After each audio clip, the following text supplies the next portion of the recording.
이렇게 팔에 힘이 없어? 시어머니가 다리 아픈데 주무르는 게 성의가 없니? 존경하는 마음이 하나도 안 느껴져. 거실 바닥에 무릎 꿇은 며느리 수진. 시어머니의 발을 떨리는 손으로 주무르고 있었습니다. 거북이 등껍질 같은 손이라며 발로 어깨를 툭 밀었어요. 가정부 아줌마, 당신도 이리 와봐. 누가 더 나은가 비교해보자. 사연을 시작하기 전 무료로 할 수 있는 구독과 좋아요 부탁드립니다. 어디서 듣고 계신지 댓글을 남겨주시면 그곳으로 행운이 닿을 수 있도록 염원하겠습니다. 구석에서 청소하던 가정부 송미랑까지 불렀어요. 천륜으로 맺어진 친엄마와 딸이 서로를 모른 채 원수의 양발을 각각 잡고 시어머니 앞에서 나란히 무릎을 꿇었습니다. 그날 밤 가정부는 옥상에서 차가운 목소리로 전화했습니다. 내일 실행한다. 대체 이들에게 앞으로 무슨 일이 벌어지는 걸까요? 새벽 4시 30분이었습니다. 30살 수지는 알람이 울리기도 전에 눈을 번쩍 떴습니다. 개운한 아침이 아니었어요. 가슴을 짓누르는 공포 때문에 숨이 턱 막혀 깬 것이었습니다. 심장이 벌써부터 쿵쾅거렸습니다. 식은땀이 등줄기를 타고 흘러내렸어요. 옆을 돌아보니 남편 진우는 코를 골며 자고 있었죠. 수지는 이불을 천천히 걷어내고 조심스럽게 일어났습니다. 남편을 깨우면 안 되거든요. 짜증을 내며 베개를 집어 던질 게 뻔했습니다. 부엌으로 내려온 수지는 식탁 위에 붙어있는 포스트잇을 발견했어요. 시어머니 오순자 여사의 필체였습니다. 오늘 아침상 칠첩반상. 계란말이는 속까지 노릇노릇하게, 미역국은 들기름 2스푼, 김은 참기름 발라서 바삭하게 구울 것. 6시 30분까지 상 차려라. 수진의 손이 파르르 떨렸습니다. 지금이 4시 40분이니 2시간밖에 남지 않았어요. 칠첩반상이라니 또 시작이구나. 수진은 한숨을 삼키며 앞치마를 둘렀습니다. 쌀을 씻고 밥을 안 치는 동안 계란말이를 만들기 시작했어요. 프라이팬을 달구고 계란물을 부었습니다. 그런데 불 조절이 잘못됐는지 겉만 타고 속은 익지 않았어요. 아, 안 돼. 수지는 계란말이를 버리고 다시 만들었습니다. 2번째도 실패, 3번째도 실패, 4번째에야 겨우 제대로 된 계란말이가 나왔죠. 시계를 보니 벌써 5시 30분이었습니다. 시간이 너무 빨리 갔어요. 김을 구우려고 가스레인지를 켰습니다. 참기름을 바른 김이 지글지글 익어가는데 갑자기 매캐한 연기가 피어올랐어요. 수지는 기침을 하며 환풍기를 돌렸습니다. 하지만 이미 늦었어요. 연기가 방 쪽으로 퍼져나갔습니다. 뭐 하는 거야? 새벽부터 집안을 연기로 가득 채워놓고 시어머니 오순자 여사가 방문을 벌컥 열고 나왔습니다. 부스스한 머리에 잠옷 차림이었지만 눈빛만은 형형하게 빛났어요. 죄송합니다, 어머니. 김 굽다가 제가 실수를. 실수? 매일 실수야? 너 도대체 결혼하기 전에 살림은 해봤어? 안 해봤어? 죄송합니다. 수지는 고개를 푹 숙였습니다. 변명할 수가 없었어요. 오순자 여사는 식탁을 훑어보더니 혀를 찼습니다. 계란말이가 이게 뭐야? 너무 노릇노릇한 거 아니야? 속까지 다 탔잖아. 다시 만들어. 네. 어머니. 수지는 겨우 만든 계란말이를 쓰레기통에 버리고 다시 만들기 시작했어요. 5번째 계란말이였습니다. 6시 30분이 되자 온 가족이 식탁에 모였습니다. 일하며 매일 출근해야 하지만 아침상은 반드시 직접 차려야 했습니다. 어머, 오늘 국이 좀 짜네. 소금 조절을 어떻게 한 거야? 오순자 여사가 숟가락을 탁 내려놨습니다. 죄송합니다. 제가 간을 잘못 맞춘 것 같습니다. 간을 잘못 맞춰? 요리는 정성이야, 정성. 내가 정성이 없으니까 이 모양이지. 신우이 민서가 낄낄거리며 거들었어요. 언니, 나 샐러드 먹고 싶은데. 다이어트 중이거든. 방울토마토랑 양상추, 아보카도 있지? 드레싱은 발사믹으로. 아, 네. 지금 만들게요. 수지는 밥도 제대로 먹지 못하고 다시 부엌으로 향했습니다. 남편 진우는 신문만 보며 아무 말도 하지 않았어요. 아내가 힘들어하는 걸 알면서도 모른 척했습니다. 아침 식사가 끝나고 설거지를 하는데 벌써 7시 30분이었습니다.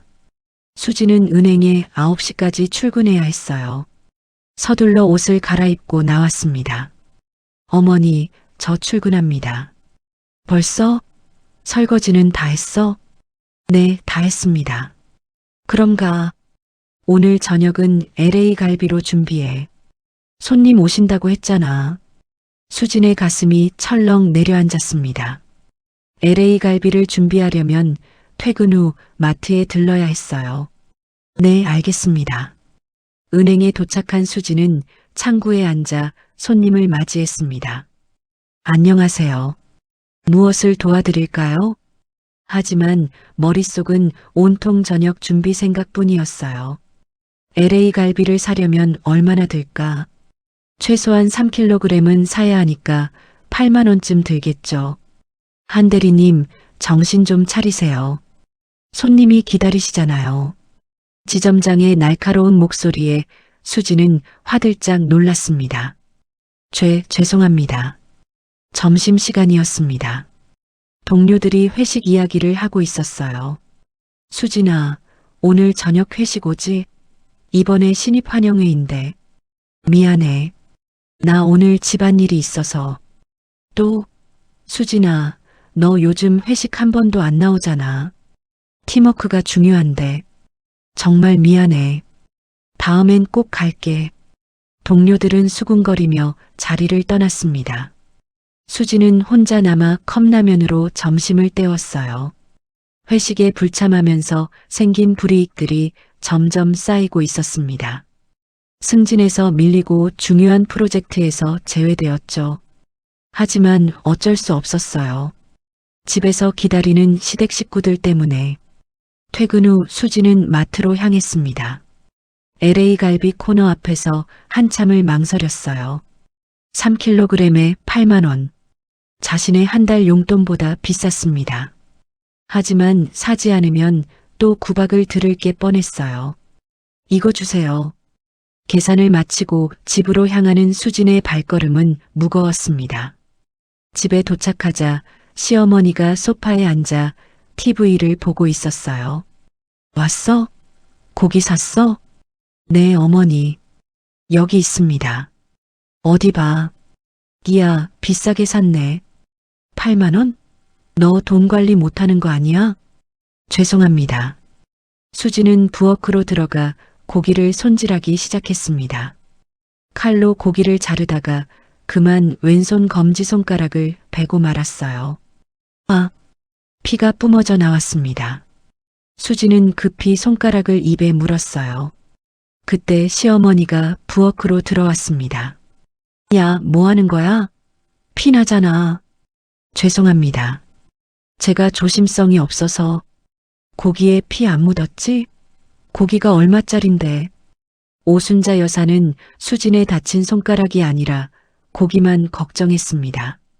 수진은 그 순간 가슴이 무너지는 것 같았어요. 손가락에 밴드를 붙이고 다시 요리를 시작했습니다. 갈비를 재우고 밑반찬을 만들고 상을 차리는 동안 시계 바늘은 어느새 저녁 8시를 가리키고 있었어요. 손님 오셨어요. 현관에서 소리가 들렸습니다. 시어머니의 친구분들이었어요. 수지는 상을 들고 나갔습니다. 무거운 LA 갈비 접시를 들다가 그만 비틀거렸죠. 조심해. 멍청하게. 오순자 여사의 고함에 수지는 이를 악물고 버텼습니다. 저녁 식사가 끝나고 손님들이 돌아간 뒤였습니다. 수지는 설거지를 하고 있었어요. 싱크대 앞에 서서 그릇을 닦는데 눈물이 주르륵 흘러내렸습니다. 언니, 울지 마. 신우이 민서가 웃으며 말했어요. 여자는 시집 오면 이렇게 사는 거야. 언니도 적응해야지. 아, 맞다. 나 내일 아침에 요거트 먹고 싶어. 사다 놔. 민서는 그렇게 말하고는 방으로 들어가 버렸습니다. 밤 11시가 되어서야 모든 일이 끝났습니다. 수지는 방으로 들어갔어요. 남편 진우는 침대에 누워 스마트폰만 보고 있었습니다. 여보, 나 오늘 너무 힘들었어. 시어머니께서 그냥 참아. 결혼하면 다 그렇게 사는 거야. 너무 예민하게 굴지 마. 진우는 수진을 쳐다보지도 않았어요. 수진은 그 순간 깨달았습니다. 이 사람은 내 편이 아니구나.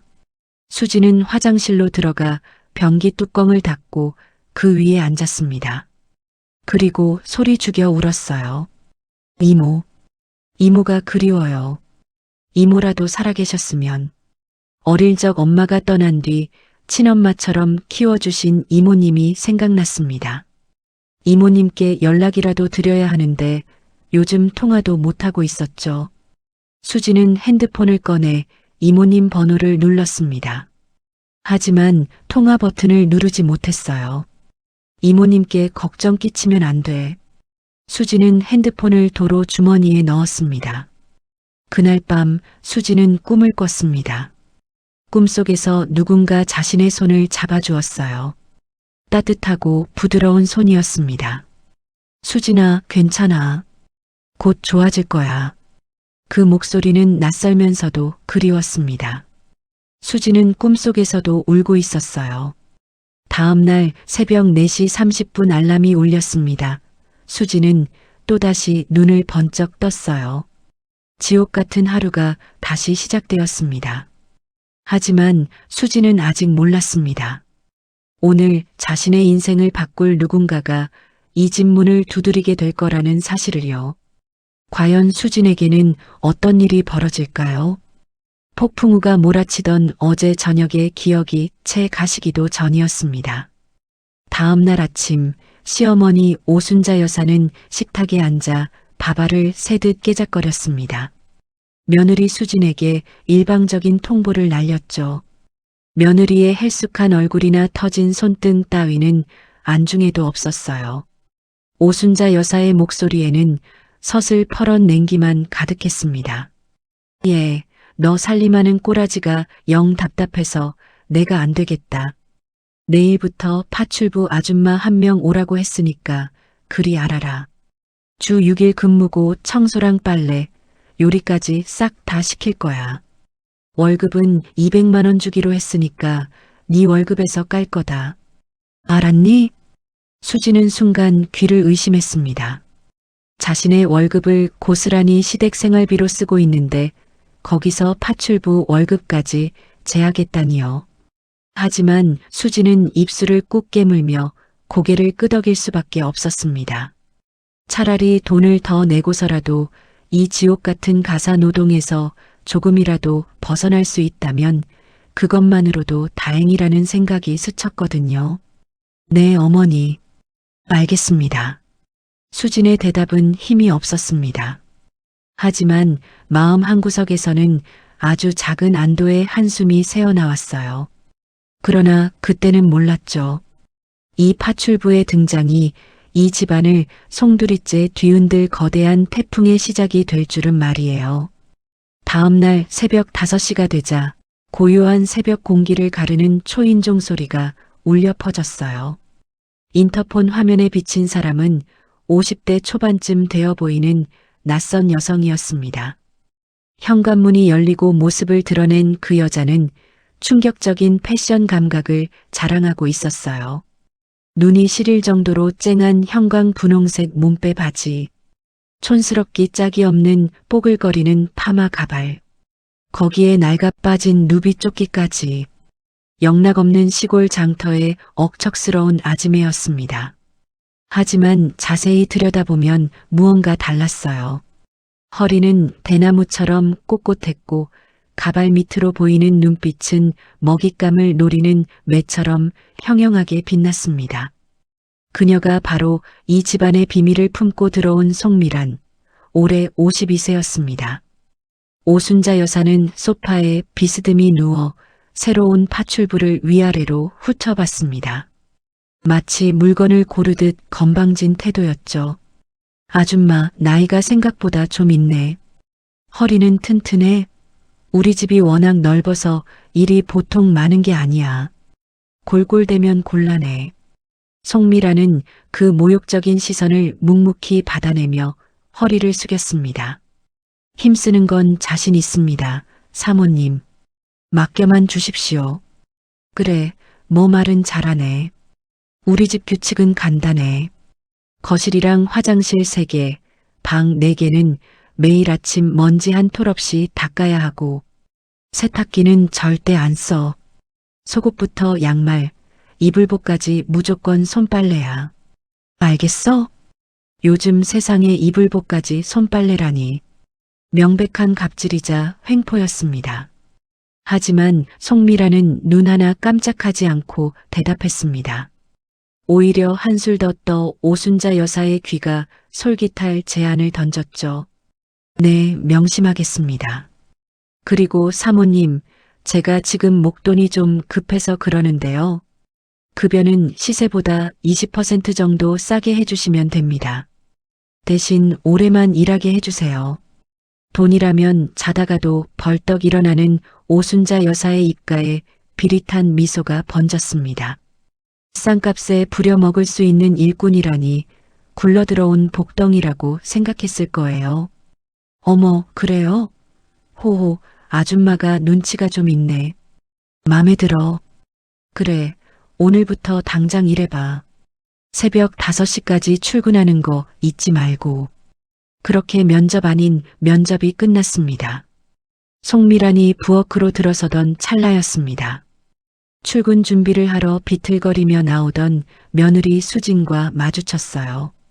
수진은 낯선 파출부 아주머니를 보고 잠시 멈칫했습니다. 어디선가 본 듯한 느낌. 낯설지만 묘하게 그리운 기시감이 수진의 가슴을 스치고 지나갔거든요. 아, 안녕하세요.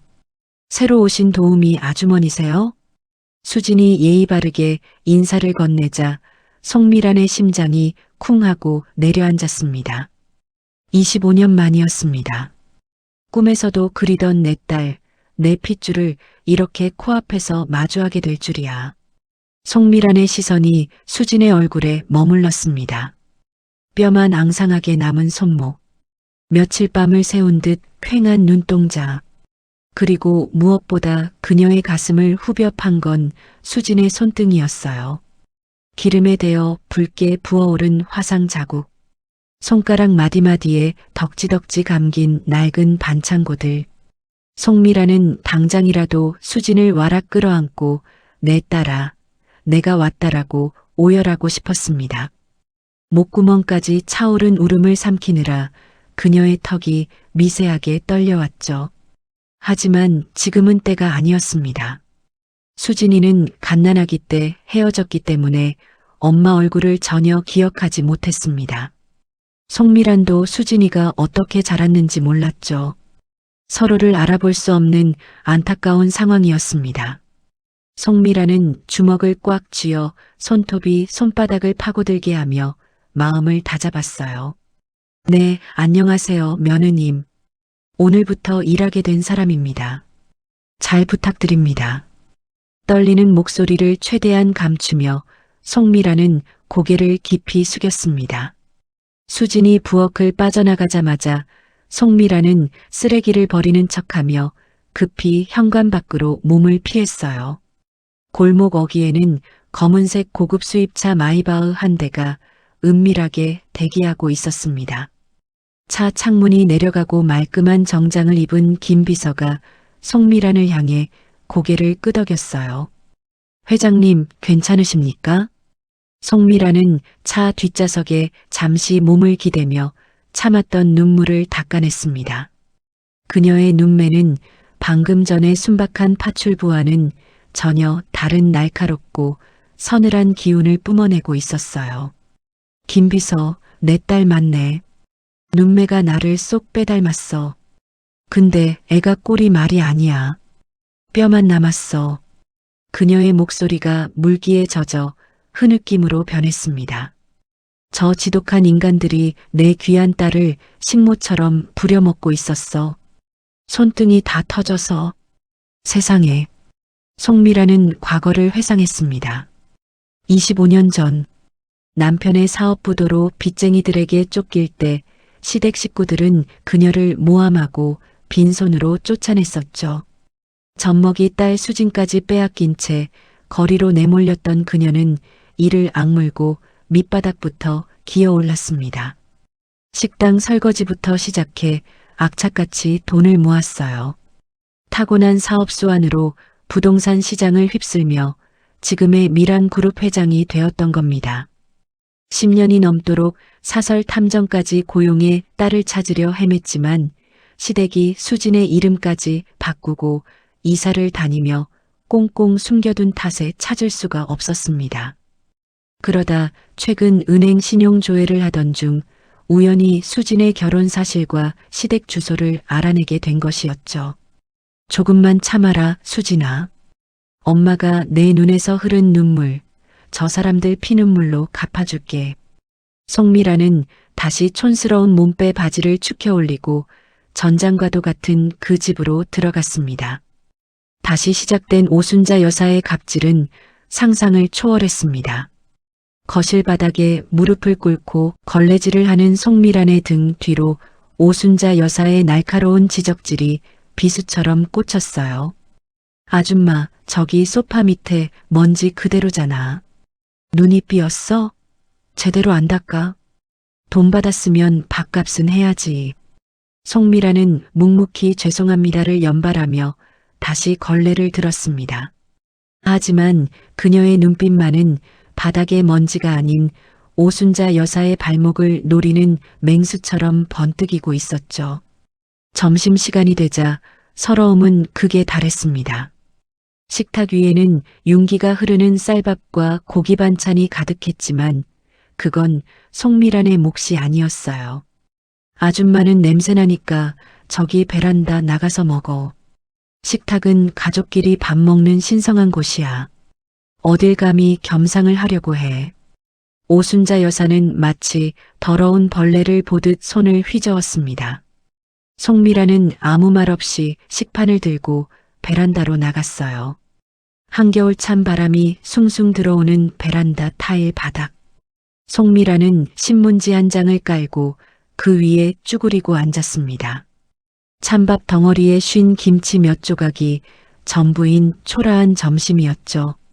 오들오들 떨면서 밥을 씹어 삼키는데 그때 집에 서류를 놓고 간 수진이 다시 들어왔습니다. 수진은 베란다 구석에 웅크리고 앉아 밥을 먹는 송미란을 발견하고 깜짝 놀라 다가왔어요. 아주머니, 왜 여기서 드세요? 추운데 안으로 들어오세요. 수진의 따뜻한 말 한마디에 송미란의 가슴이 뭉클해졌습니다. 내 딸은 이렇게 착한데 저 악마 같은 시어머니 밑에서 얼마나 마음고생이 심했을까 싶어 가슴이 미어지는 듯 했어요. 송미란은 황급히 밥그릇을 가리며 억지로 웃어 보였습니다. 아유, 아닙니다, 며느님. 저는 여기가 편해요. 신경 쓰지 마시고 어서 들어가세요. 아니에요. 제가 마음이 불편해서 그래요. 따뜻한 국이라도 좀 더 드릴게요. 수지는 냄비에서 따뜻한 국을 한 그릇 퍼서 송미란의 앞에 놓아줬습니다. 그 따뜻한 온기가 송미란의 얼어붙은 손을 녹이고 오랫동안 메말라 있던 가슴까지 녹여줬어요. 송미란은 수진 몰래 눈물을 훔치며 맹세했습니다. 저 착한 아이를 위해서라면 나는 악마가 되어도 좋다. 그날 밤 모두가 잠든 시각이었습니다. 송미란은 배정받은 좁디 좁은 다락방에서 가발을 벗고 최신형 노트북을 켰어요. 화면 불빛에 비친 그녀의 얼굴은 낮의 어리숙한 파출부가 아니었습니다. 그녀는 날카로운 눈빛으로 비서에게 메시지를 전송했죠. 김 비서, 대호건설 자금줄 차단 시작해. 큰 돈을 빌려준 주거래 은행부터 압박 넣어. 그리고 이 집 등기부등본 확인해서 채권 우리가 사들여. 디데이는 머지 않았어. 복수의 칼날은 이미 겨눠졌습니다. 이제 오순자 여사의 몰락은 시간 문제였어요. 과연 송미라는 어떤 방법으로 딸 수진을 지옥에서 구해내고 통쾌한 복수를 안겨줄까요? 폭풍 전야와도 같은 밤이 깊어가고 있었습니다. 그날 저녁은 유독 밥알이 모래알처럼 씹히는 고단한 저녁이었습니다. 오순자 여사는 식사를 마치자마자 거실 소파에 커다란 몸을 벌러덩 눕혔어요. 한숨을 푹 내쉬었습니다. 하루 종일 백화점을 돌아다니며 쇼핑을 즐기고 온 탓인지 얼굴에는 피곤함보다는 짜증이 덕지덕지 묻어 있었죠. 오순자 여사는 부엌에서 설거지를 하고 있는 며느리를 향해 고래고래 소리를 질렀습니다. 아우, 다리야. 오늘 백화점을 너무 돌았더니 다리가 끊어질 것 같네. 수진아, 얼른 와서 내 발 좀 주물러라.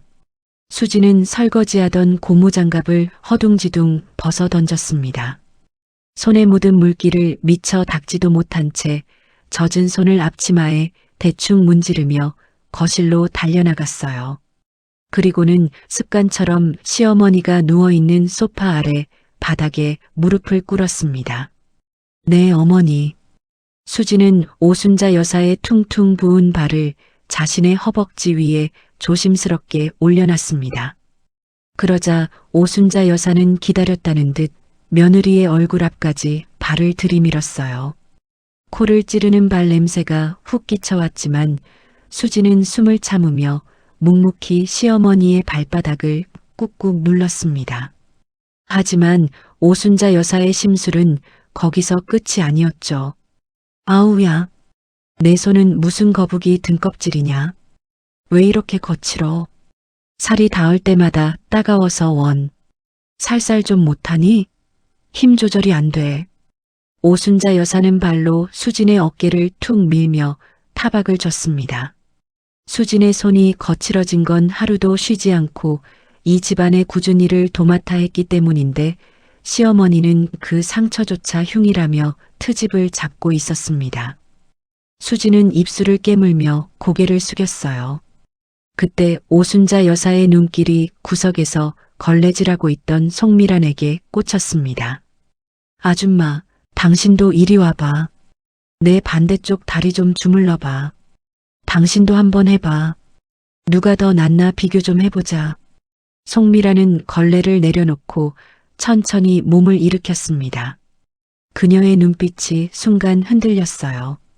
자신의 딸이 시어머니 발밑에 무릎을 꿇고 하녀처럼 주무르고 있는 모습을 보았기 때문이었죠.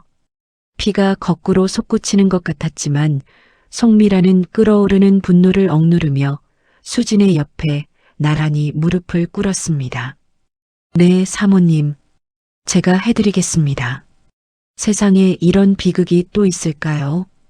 천륜으로 맺어진 친엄마와 딸이 서로를 모른 채 원수의 양발을 각각 잡고 나란히 무릎을 꿇고 있는 기막힌 상황이 벌어진 것입니다. 송미라는 떨리는 손으로 오순자 여사의 왼쪽 다리를 주무르기 시작했습니다.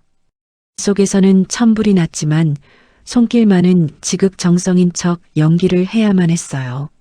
소파 맞은편에 앉아있던 시누이 민서가 이 꼴을 놓칠세라 스마트폰을 꺼내 들었습니다. 킬킬거리며 동영상 촬영 버튼을 눌렀죠. 대박이다, 진짜. 우리 집 하녀들 아주 쌍으로 보기 좋네. 이거 찍어서 친구들 단톡방에 올려야지. 완전 시트콤이 따로 없어.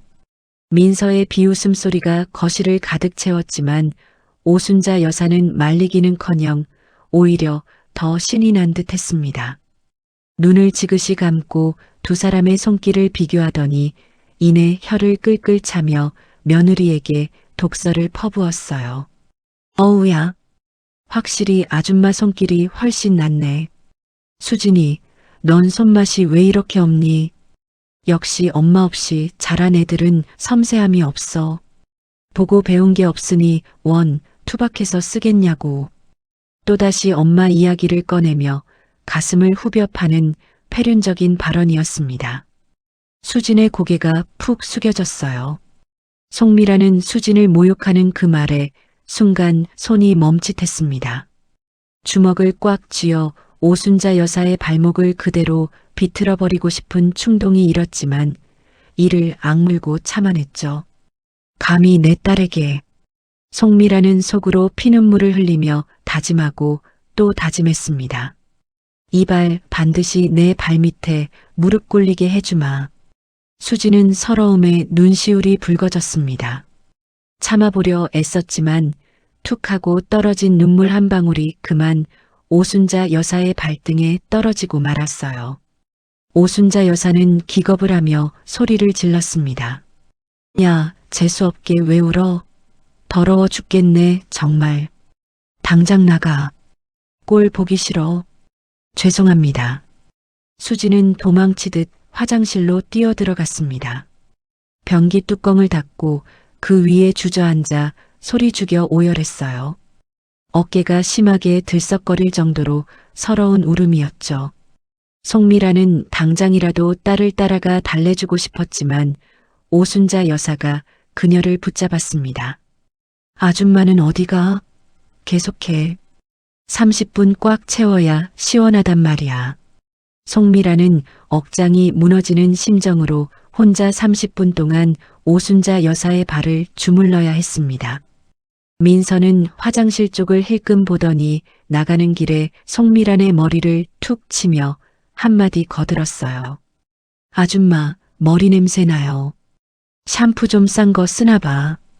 좀 씻고 다녀요. 그 모녀는 정말이지 구제불능이었습니다. 30분이 지나고 오순자 여사는 그제야 만족스럽다는 듯 하품을 했습니다. 아, 시원하다. 아줌마 손길 좋네. 앞으로 매일 저녁 8시에 30분씩 해줘. 이건 의무야, 알았지? 네, 사모님. 분부대로 하겠습니다. 송미라는 낮고 단호하게 대답하며 고개를 숙였습니다. 하지만 바닥을 향한 그녀의 눈빛은 이미 얼음장처럼 차갑게 식어 있었어요. 오순자 여사가 방으로 들어가고 나서야 송미라는 화장실 앞을 서성거릴 수 있었습니다. 잠시 후 퉁퉁 부은 눈을 하고 나온 수진과 마주쳤죠. 송미라는 품에 안고 있던 깨끗한 수건을 말없이 건넸습니다. 며느님, 많이 힘들죠? 수진은 낯선 아주머니의 친절에 당황하면서도 왠지 모를 따뜻함에 가슴 한구석이 찡해졌습니다. 아니에요. 사는 게 다 그렇죠, 뭐. 신경 써주셔서 감사합니다. 송미라는 수진의 거칠어진 손을 덥석 잡았습니다. 그 손을 통해 전해지는 온기가 너무나 뜨거웠어요. 힘든 건 곧 끝납니다. 반드시 좋은 날이 올 거예요. 제가 약속할게요. 그 말은 단순한 위로가 아니었습니다. 뼈에 사무친 다짐이었고 어미로서의 약속이었죠. 수지는 그 의미심장한 말에 고개를 갸웃했지만 이내 눈시울이 다시 붉어졌습니다. 감사합니다. 정말 감사합니다. 수진이 방으로 들어간 뒤 송미라는 옥상으로 올라갔습니다.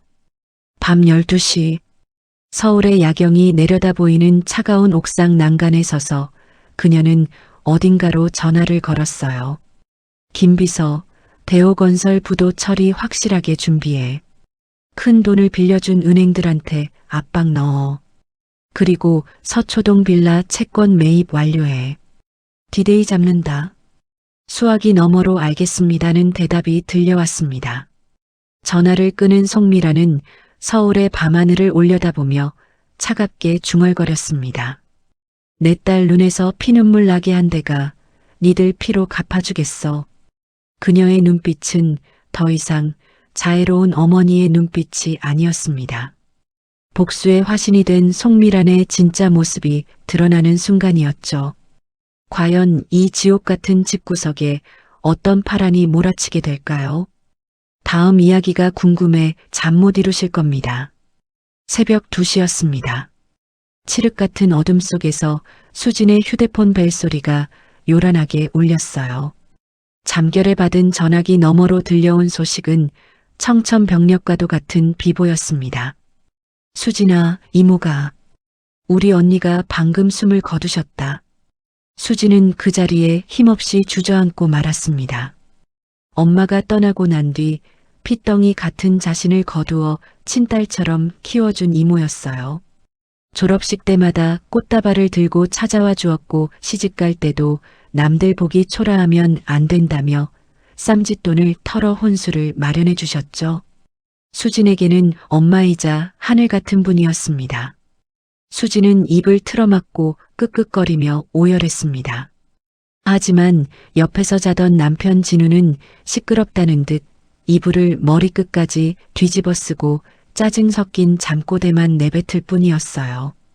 날이 밝자마자 수진은 급히 장례식장으로 향할 채비를 했습니다. 시어머니 오순자 여사와 시아버지 한태식은 아침부터 입이 대팔쯤 나와 있었어요. 사돈댁 장례식이라 안 갈 수도 없고 가자니 귀찮아 죽겠다는 표정이 역력했습니다. 아우, 귀찮아 죽겠네. 격떨어지게 새벽부터 이게 무슨 난리야. 가난한 집이라 장례식장도 뻔할 텐데. 육개장이나 제대로 나올란가 몰라. 차 뒷좌석에 앉은 수지는 그 모욕적인 말을 들으며 입술을 꽉 깨물었습니다. 피맛이 비릿하게 올라왔지만 흐르는 눈물을 닦느라 대꾸조차 할 수 없었어요. 장례식장은 예상대로 도심 외곽의 작고 낡은 곳이었습니다. 복도에는 썰렁한 찬바람만 불었고 빈소 앞에 놓인 조화는 고작 5개뿐이었어요. 조문객도 별로 없어 적막하기만 한 그곳에서 수지는 상주 완장을 차고 멍하니 앉아 하염없이 영정사진만 바라봤습니다. 사진 속 이모는 고생만 하다 가서인지 헬쑥한 얼굴로 슬프게 웃고 있었어요. 그때 오순자 여사가 구두 굽소리를 요란하게 내며 빈소로 들어섰습니다. 들어오자마자 아이고 하는 곡소리 대신 불평부터 쏟아내기 시작했죠. 어머 어머, 여기 냄새나는 것 좀 봐. 지하라서 곰팡이 냄새가 진동을 하네. 역시 집안이 기우니까 가는 길도 초라하네. 초라해. 우리 집 같으면 호텔 장례식장 빌렸을 텐데 말이야. 주변에 앉아있던 몇 안 되는 조문객들이 눈살을 찌푸리며 수군거렸습니다. 저 여자 누구야? 사돈이야? 말하는 본새 좀 봐. 사람이 죽었는데 저게 할 소리야? 수지는 얼굴이 화끈거려 고개를 들 수가 없었습니다. 차라리 땅이 갈라져서 그 속으로 숨고 싶은 심정이었죠. 오순자 여사와 한태식은 절도하는 둥 마는 둥 대충하고는 식당으로 자리를 옮겼습니다. 자리에 앉자마자 오순자 여사의 목소리가 식당 전체에 쩌렁쩌렁 울려 퍼졌어요. 아우, 육개장이 다 식어서 기름이 둥둥 떴네. 편육은 무슨 고무 타이어야 뭐야? 질겨서 씹히지도 않아. 과일도 썩은 걸 썼나 봐. 격 떨어져서 못 먹겠네, 정말. 빨리 먹고 가자. 좁아 터져서 답답해 죽겠다. 시아버지 한태식까지 거들며 숟가락을 탁 소리나게 내려놨습니다. 수지는 쥐구멍이라도 찾고 싶었습니다. 돌아가신 이모님 영전에서 이런 모욕을 당하다니 가슴이 갈기갈기 찢어지는 것만 같았어요. 그때였습니다. 장례식장 입구 쪽에서 웅성거리는 소리가 들려왔어요. 소란스러운 분위기를 뚫고 한 중년 여성이 걸어 들어오는데 그 기품이 예사롭지 않았습니다. 평소에 촌스러운 파출부 복장이 아닌 고급스러운 검은색 정장을 차려입은 그녀는 바로 송미란이었어요. 화장기 없는 얼굴이었지만 단정하게 빗어넘긴 머리와 고든 자세에서 뿜어져 나오는 아우라에 사람들은 길을 터줬습니다. 송미란은 영정 앞에 서서 깊고 정중하게 절을 2번 올렸습니다. 그리고 속으로 조용히 은조렸죠. 언니, 우리 수진이 그동안 지켜줘서 고마워요. 이제부터는 제가 지킬게요. 부디 편히 쉬세요. 송미란이 상주석에 있는 수진에게 다가와 맞절을 했습니다. 수진은 눈앞에 있는 사람이 자신의 집 파출부 아줌마라는 사실을 믿을 수가 없었어요. 아줌마, 여긴 어떻게? 송미란은 놀란 수진의 손을 따뜻하게 감싸주며 두툼한 부조금 봉투를 건넸습니다. 수소문에서 찾아왔어요, 며느님. 기운 내세요. 이모님도 며느님이 행복하게 살길 바라실 겁니다. 그 따뜻한 위로에 수진의 눈에서 다시금 눈물이 왈칵 쏟아졌습니다. 그 어떤 말보다 송미란의 투박한 손길이 큰 위로가 되었거든요. 그런데 식당에서 밥투정을 하던 오순자 여사가 송미란을 발견하고는 눈이 뒤집혔습니다. 어머, 저거 우리 집 파출부 아줌마 아니야? 야, 송씨.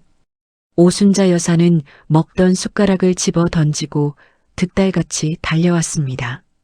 그리고는 다짜고짜 송미란의 어깨를 거칠게 밀쳤어요.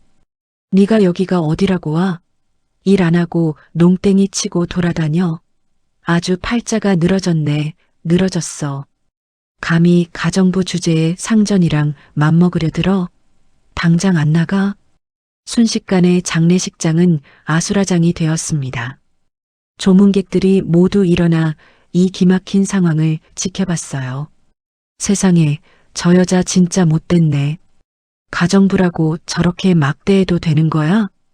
근데 저 아줌마 옷차림이 예사롭지 않은데. 엄청 귀티나잖아. 사람들의 수군거림에도 아랑곳하지 않고 오순자 여사는 송미란의 멱살을 잡으려 들었습니다. 그때 참고 참았던 수진의 분노가 마침내 폭발하고 말았어요. 수진은 난생 처음으로 악을 쓰며 소리쳤습니다. 어머니, 제발 그만 좀 하세요. 여기 장례식장이에요. 돌아가신 분 앞에서 이게 무슨 짓이에요? 제발요. 수진의 절규에 장례식장은 찬물을 끼얹은 듯 조용해졌습니다. 오순자 여사도 며느리의 처음 보는 모습에 잠시 움찔했죠. 하지만 시아버지 한태식이 나서서 으름장을 놨습니다. 이게 어디서 시어미한테 눈을 불하려? 며느리 교육을 어떻게 시킨 거야? 집안꼴 잘 돌아간다. 송미란은 흐트러진 옷매를 가다듬으며 차가운 눈빛으로 오순자 여사를 쏘아봤습니다. 당장이라도 정체를 밝히고 싶었지만 딸의 슬픔을 망칠까봐 입술을 깨물며 참았어요. 두고 봅시다. 당신들이 한 짓 반드시 후회하게 될 테니까. 송미란은 수진을 향해 눈인사를 건네고는 조용히 장례식장을 빠져나갔습니다. 밖으로 나온 송미란은 주차장 구석에서 눈물을 훔쳤어요. 그리고 대기하고 있던 검은색 고급 수입차 마이바흐 뒷좌석에 올라탔습니다. 담배를 피우러 나왔던 조문객 한 명이 그 광경을 목격하고는 입을 다물지 못했어요. 헐, 저거 회장님 차 아니야? 저 아줌마 정체가 뭐야? 장례식이 끝나고 집으로 돌아가는 길은 지옥 같았습니다. 차 안에서 오순자 여사는 수진을 향해 쉴 새 없이 폭언을 쏟아부었어요. 너 때문에 내가 개망신을 당했다. 감히 파출부가 기어오르고 말이야. 너 당분간 친정 발길 끊어. 용돈도 없을 줄 알아. 아주 싹수가 노란 것들이 끼리끼리 노는구나. 수진은 창밖으로 스쳐 지나가는 풍경을 보며 소리 없는 비명을 질렀습니다. 더 이상 흘릴 눈물조차 남아있지 않았어요. 그날 밤 수진은 캄캄한 방에서 혼자 이모의 사진을 끌어안고 통곡했습니다. 이모, 나 너무 힘들어. 나 좀 데려가. 문 밖에서 그 소리를 듣고 있던 송미란은 가슴을 치며 소리 없이 울었어요. 내 딸아, 조금만 더 버텨다오. 엄마가 이제 다 준비했다. 송미란은 주머니에서 스마트폰을 꺼내 비서에게 짧은 메시지를 보냈습니다. 내일 실행한다. 한치의 오차도 없어야 해. 장례식장에서의 굴욕은 송미란의 복수심에 기름을 부은 격이 되었습니다. 이제 파출부 송미란이 아닌 재벌 회장 송미란으로서의 무서운 반격이 시작되려 하고 있었어요. 과연 오순자 여사는 자신에게 닥쳐올 파멸을 짐작이나 하고 있을까요? 장례식장에서의 소동이 있고 난 뒤 사흘이 지났을 무렵이었습니다. 시어머니 오순자 여사는 갑자기 가슴이 답답하고 뒷목이 뻐근하다며 앓는 소리를 내기 시작했어요. 며느리 때문에 화병이 나서 죽겠다며 강남에 있는 특실병원에 입원하겠다고 고집을 피웠죠. 사실은 얼굴 주름을 펴는 시술을 받고 싶어서 꾀병을 부린 것이었지만 며느리 수진은 그 사실을 알 턱이 없었습니다. 수진이 한창 은행 창구에서 밀려드는 손님을 응대하고 있을 때였습니다. 휴대폰이 요란하게 울려댔어요. 시어머니였습니다. 야, 너 지금 당장 병원으로 튀어와라. 내 짐 싸들고 와서 간호해. 안 오면 내가 지금 당장 링거 꽂은 채로 내내 은행 찾아가서 다 뒤집어 엎고 난동 부릴 줄 알아라. 알았니? 수지는 눈앞이 캄캄해졌습니다. 창구에는 대기 손님이 30명이나 기다리고 있었거든요. 하지만 시어머니가 정말로 은행에 찾아와 행패를 부릴까봐 겁이 덜컥 났습니다. 수지는 떨리는 입술을 깨물며 지점장실로 향했어요. 지점장님, 정말 죄송합니다. 시어머니께서 응급실에 실려가셨다고 해서요. 제가 보호자로 급히 가봐야 할 것 같습니다. 죄송합니다. 수진의 목소리는 파르르 떨리고 있었습니다. 지점장은 안경 너머로 수진을 차갑게 쏘아보며 혀를 찼어요. 한대리, 또 조퇴야? 저번에도 시댁일이라며. 너 회사 그만두고 싶어서 시위하니? 내 사정 봐주는 것도 한계가 있어. 동료들한테 미안하지도 않아? 죄송합니다. 정말 죄송합니다. 수지는 죄인처럼 고개를 숙이며 뒷걸음질 쳐나왔습니다. 짐을 챙겨 나오는데 동료들이 수군거리는 소리가 등 뒤에서 비수처럼 날아와 꽂혔어요. 한대리 시어머니가 진짜 빌런인가 봐. 저러다 진짜 잘리겠어. 수지는 흐르는 눈물을 훔치며 택시를 잡을 새도 없이 지하철역으로 뛰었습니다. 숨이 턱끝까지 차올랐지만 멈출 수가 없었죠. 병원에 도착해 VIP 병실 문을 열자 그곳은 병실이라기보다는 고급 호텔 스위트룸에 가까웠습니다. 푹신한 소파와 대형 텔레비전, 그리고 창밖으로 강남 시내가 한눈에 내려다 보이는 화려한 방이었어요. 환자복을 입은 오순자 여사는 침대에 편안하게 기대앉아 예능 프로그램을 보며 킬킬거리고 있었습니다. 죽을 병에 걸린 사람처럼 전화를 하더니 막상 와보니 혈색이 아주 좋았어요. 오순자 여사는 헐레벌떡 들어온 며느리를 보며 눈을 흘겼습니다. 왜 이렇게 늦게 와? 택시비 아까워서 지하철 타고 왔니? 궁상맞게 진짜. 어머니, 괜찮으세요? 어디가 많이 편찮으신 거예요? 시끄러워. 묻지 말고 저기 캐리어 가방이나 열어. 내가 옷을 30벌 정도 챙겨왔으니까 구겨지지 않게 옷장에 쫙 펴서 걸어라. 색깔별로 정리해야 해. 하나라도 구겨지면 다시 다림질 시킬 줄 알아. 수지는 말문이 막혔습니다. 입원하러 온 사람이 옷을 30벌이나 챙겨오다니요. 하지만 대꾸할 힘조차 없었습니다. 수지는 묵묵히 옷을 꺼내 정리하기 시작했어요. 옷 정리가 끝나기가 무섭게 오순자 여사는 또 다른 주문을 했습니다. 배 깎아라.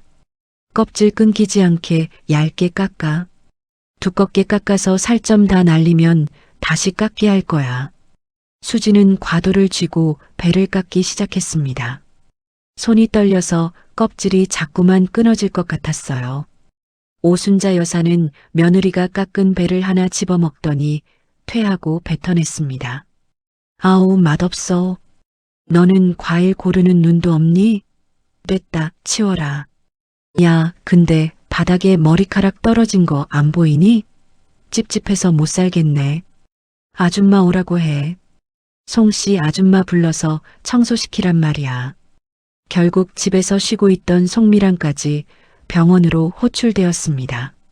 송미란은 묵묵히 청소도구를 챙겨 들고 병실로 들어섰어요. 출근 준비를 하러 비틀거리며 나오던 며느리 수진과 눈이 마주쳤습니다. 수진과 눈이 마주친 송미란의 눈빛이 흔들렸습니다. 땀에 젖은 수진의 앞머리와 지친 기색을 보며 송미란은 가슴이 미어지는 것 같았어요. 그때 오순자 여사가 복도를 지나가던 간호사 3명을 불러 세웠습니다. 간호사 언니들, 잠깐만 들어와 봐요. 내가 재밌는 거 보여줄게. 심심하잖아. 우리 같이 구경이나 해요. 간호사들은 영문도 모른 채 쭈뼛거리며 병실 안으로 들어왔습니다. 오순자 여사는 침대에서 내려와 소파에 거만하게 다리를 꼬고 앉았어요. 그리고는 며느리와 송미란을 향해 손가락질을 하며 명령했습니다.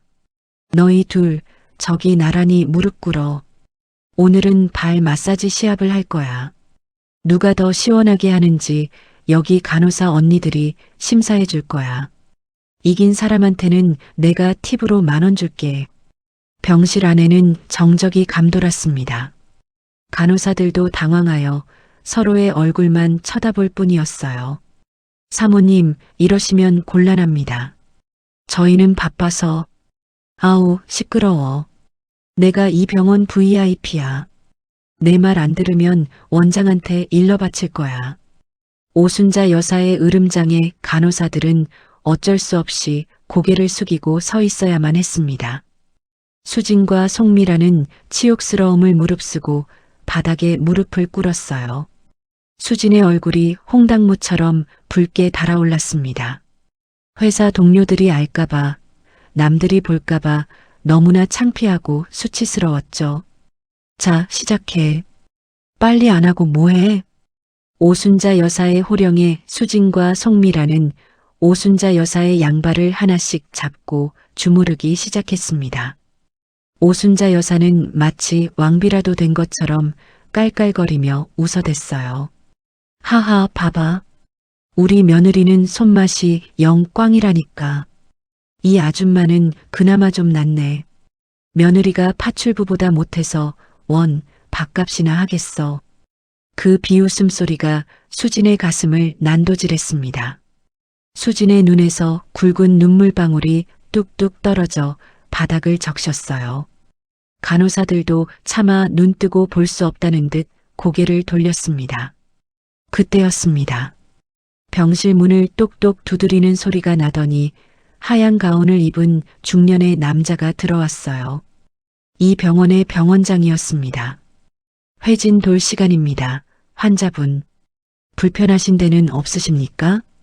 병원장이 들어오자 오순자 여사는 언제 그랬냐는 듯 얌전한 척을 하며 목소리를 바꿨습니다. 어머, 원장님 오셨어요.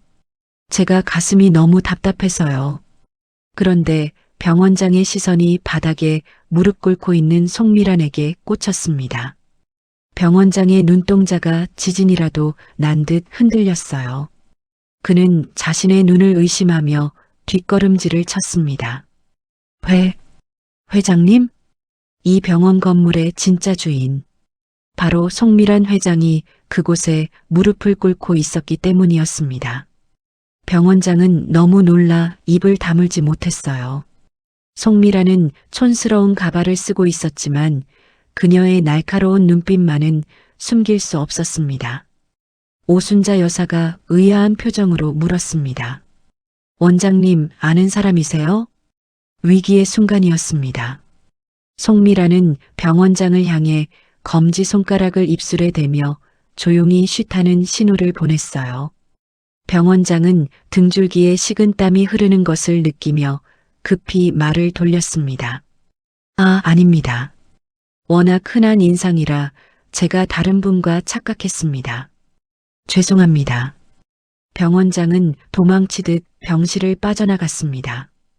복도에 나온 병원장은 다리에 힘이 풀려 벽을 짚고 서 있어야 했어요. 세상에, 미란 그룹 회장님이 왜 저기서 파출부 노릇을 하고 계신 거야? 저 환자분 이제 죽었다. 건드려도 하필 회장님을 건드려. 병원장이 나가고 난 뒤 수지는 더 이상 참을 수가 없었습니다. 터져나오는 울음을 손으로 틀어막으며 화장실로 뛰어들어갔어요. 엄마, 나 좀 데려가. 나 너무 힘들어. 수지는 화장실 바닥에 주저앉아 엉엉 소리 내어 울었습니다. 그때 화장실 문을 두드리는 소리가 들렸어요. 며느님, 문 좀 열어봐요. 저예요. 송미란이었습니다. 수진이 떨리는 손으로 문을 열자 송미란이 안타까운 표정으로 서 있었어요. 수진은 송미란을 보자마자 와락 안기며 무너져 내렸습니다. 아줌마, 저 정말 못 살겠어요. 이게 사람이 할 짓이에요? 저 사람들은 악마예요. 송미란은 수진을 품에 꽉 안았습니다. 딸의 마른 등이 흐느낌으로 들썩거릴 때마다 송미란의 가슴도 갈기갈기 찢어지는 듯 했어요. 송미란도 수진의 등을 쓰다듬으며 함께 눈물을 흘렸습니다. 며느님, 조금만 참아요. 정말 조금만 더 참아요. 곧 끝날 겁니다. 당신 혼자가 아니에요. 송미란은 수진의 젖은 얼굴을 자신의 거친 손으로 닦아줬습니다. 그리고 딸의 눈을 똑바로 바라보며 단호한 목소리로 말했어요. 이 병원, 아니, 이 세상이 다 바뀌게 해줄게요. 제가 약속합니다. 반드시 그렇게 만들 겁니다. 송미란의 눈빛은 활활 타오르는 불꽃처럼 강렬했습니다. 그 눈빛에 수지는 알 수 없는 위로와 용기를 얻었어요. 낯선 파출부 아주머니에게서 느껴지는 엄마의 품 같은 따뜻함. 그것이 수진을 다시 일으켜 세우고 있었습니다. 그날 밤 송미란은 병실 구석 간이 침대에 누워 잠든 척을 하며 생각에 잠겼습니다. 오순자 여사의 코 고는 소리가 병실을 가득 채웠지만 송미란의 귀에는 들리지 않았어요. 오직 딸의 울음소리만이 귓가에 맴돌 뿐이었죠. 송미란은 주먹을 불끈 쥐었습니다. 이제 준비는 끝났습니다. 오순자 여사가 누리고 있는 이 가짜 행복을 산산조각 낼 시간이 다가오고 있었어요. 과연 송미란은 어떤 방법으로 이 병원에서 통쾌한 한 방을 날리게 될까요? 병원에서 돌아온 지 사흘이 지났습니다. 겨울이 코앞까지 다가왔다며 오순자 여사가 또 한바탕 소동을 벌이기 시작했어요. 야, 며느리. 올해 김장은 200폭이다. 알았지? 내 친구들한테 나눠줄 거니까 대충 담그면 안 돼. 배추 하나하나 정성껏 담가야 해. 200폭이라는 말에 수지는 눈앞이 캄캄해졌습니다. 혼자서 200포기를 담근다는 건 거의 불가능에 가까운 일이었거든요. 하지만 대꾸할 수도 없었습니다. 수지는 고개를 끄덕이며 마당으로 내려갔어요. 마당 한쪽에는 산처럼 쌓인 배추와 무가 놓여 있었습니다. 멀리서 보기에도 끔찍한 광경이었죠. 다음 날 새벽 4시였습니다. 수지는 잠도 제대로 못 잔 채 마당으로 내려왔어요. 차디찬 새벽 공기가 살을 애는 듯 했습니다. 고무 장갑을 낀 손이 얼어붙을 것만 같았죠. 배추를 절이고 무채를 썰고 양념을 버무리는 작업이 시작되었습니다. 혼자서 김장을 하다 보니 시간이 얼마나 걸릴지 가늠조차 되지 않았어요. 그때 송미란이 가발을 쓰고 마당으로 내려왔습니다. 며느님, 제가 도와드릴게요. 혼자서는 절대 못 끝내요. 아줌마, 괜찮아요. 이건 제가 해야 하는 일이니까요. 괜찮다니요. 같이 합시다. 저도 김장은 평생 해왔어요. 송미란은 수진 옆에 쪼그려 앉아 배추를 다듬기 시작했습니다. 두 사람의 숨소리만이 고요한 새벽을 채웠어요. 해가 떠올랐습니다. 하지만 일은 끝날 기미가 보이지 않았어요. 점심때가 되자 오순자 여사가 마당으로 내려와 감독하듯 두 사람을 내려다봤습니다. 너희 점심은 알아서 해결해. 나는 친구들이랑 약속 있어서 나갔다 올 거야. 저녁까지는 다 끝내놔. 알았지? 그렇게 말하고는 고급 승용차를 타고 유유히 사라져버렸습니다. 수진과 송미라는 꼬르륵거리는 배를 움켜쥐며 계속해서 김장을 했어요. 쉴 시간조차 없었습니다. 오후 3시쯤 되었을 무렵이었습니다. 수진이 칼로 무채를 썰다가 그만 실수로 왼손 검지손가락을 베고 말았어요. 아! 새빨간 피가 뿜어져 나왔습니다. 그 피가 하얀 무채 위로 뚝뚝 떨어졌죠. 송미란이 화들짝 놀라 달려왔습니다. 며느님, 피가 나잖아요. 얼른 지혈하고 병원 가야 해요. 괜찮아요, 아줌마. 이 정도는 아무것도 아니에요. 밴드 붙이고 계속할게요. 안 돼요. 상처가 깊어 보여요. 감염되면 큰일 나요. 송미라는 수진의 손을 잡아 끌고 세면대로 달려가 찬물로 상처를 씻겼습니다. 그리고 약상자에서 소독약과 붕대를 꺼내 정성스럽게 감아줬어요. 송미란의 손길이 너무나 따뜻했습니다. 수진은 그 손길에 다시금 눈물이 핑 돌았죠. 아줌마 고마워요. 정말 고마워요. 됐어요. 이제 그만하고 들어가서 쉬어요. 제가 마저 할게요. 아니에요. 같이 해요. 아줌마 혼자서는 더 힘드실 거예요. 두 사람은 다시 마당으로 돌아와 김장을 계속했습니다. 하지만 수진의 손가락에서는 붕대를 뚫고 피가 계속 배어나왔어요. 그 피가 김칫솔에 묻어 들어갔지만 수진은 멈출 수가 없었습니다. 저녁까지 끝내지 못하면 또다시 지옥 같은 고함이 날아올 테니까요. 한편 송미라는 마음속으로 무언가를 결심하고 있었습니다. 이 고통을 끝낼 날이 머지 않았다는 것을요. 송미라는 김장 도중에 잠깐 화장실에 다녀온다며 자리를 비웠습니다. 사실은 비서에게 긴급 지시를 내리기 위해서였어요.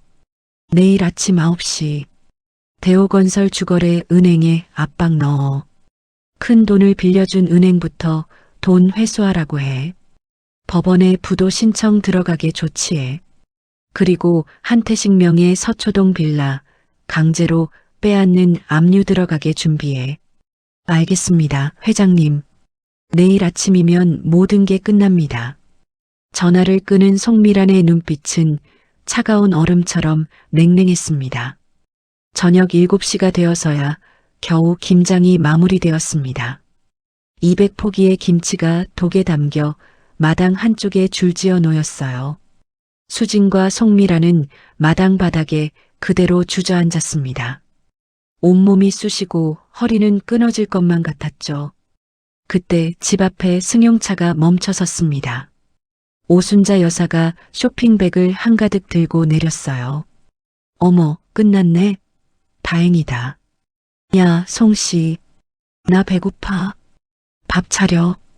송미란이 비틀거리며 일어서려고 하자 수진이 송미란을 붙잡았습니다. 아줌마, 제가 할게요. 아줌마는 너무 지치셨어요. 아니에요, 며느님. 같이 해요.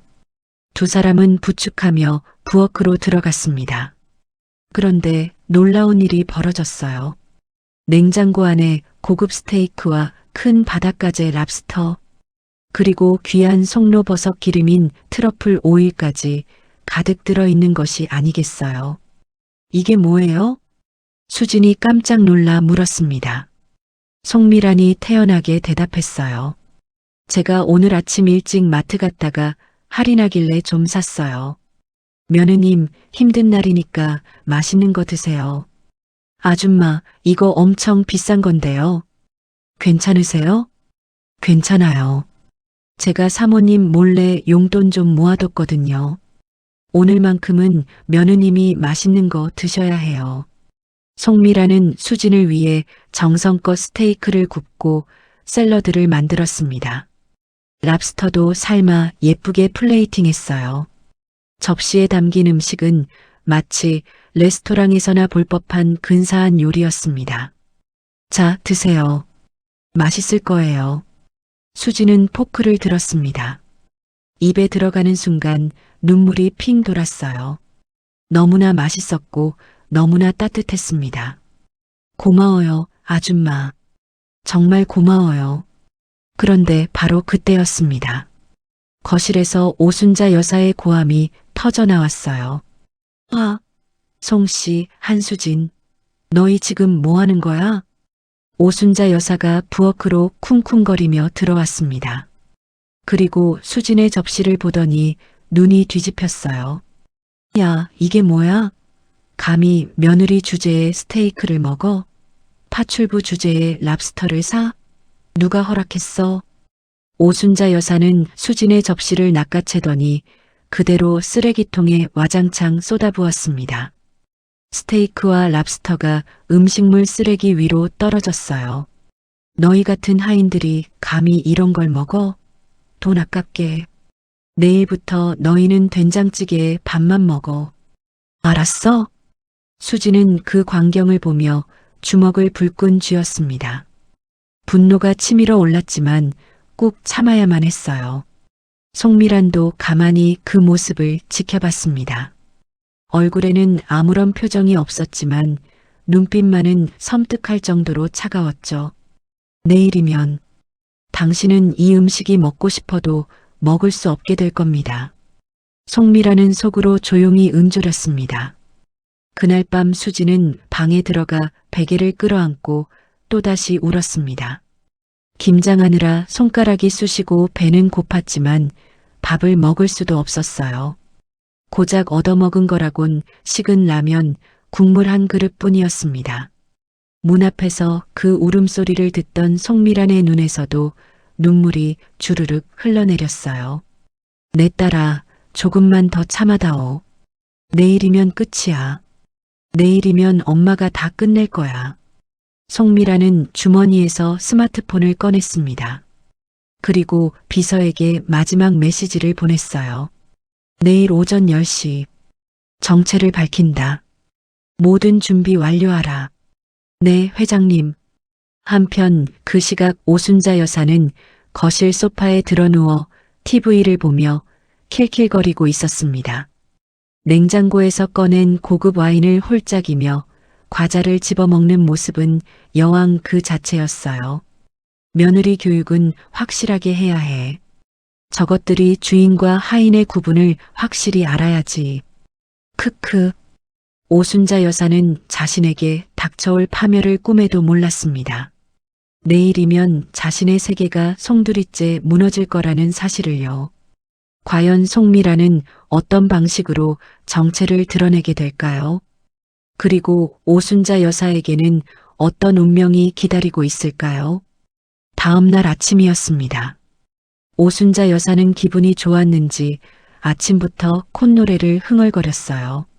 며느리, 송씨, 여기 와봐. 내가 좋은 소식 있어. 수진과 송미란이 거실로 나왔습니다. 오순자 여사는 의자에 떡하니 앉아 다리를 꼬며 득의양양한 표정을 지었어요. 우리 가족 모두 하와이 가기로 했어. 일주일간 럭셔리 리조트에서 푹 쉬면서 놀 거야. 비행기는 퍼스트 클래스로 끊었어. 수진의 눈이 흔들렸습니다. 하와이라니요. 평생 한 번도 가보지 못한 곳이었어요. 하지만 오순자 여사의 다음 말에 수진의 가슴은 철렁 내려앉았습니다. 물론 너는 빠지고 너는 집 지키고 있어야지. 누가 며느리 데리고 여행 가니?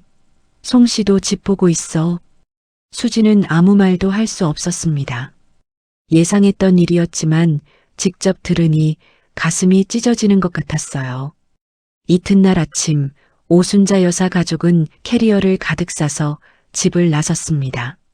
우린 일주일 후에 올 거야. 집안 청소 확실하게 해놔.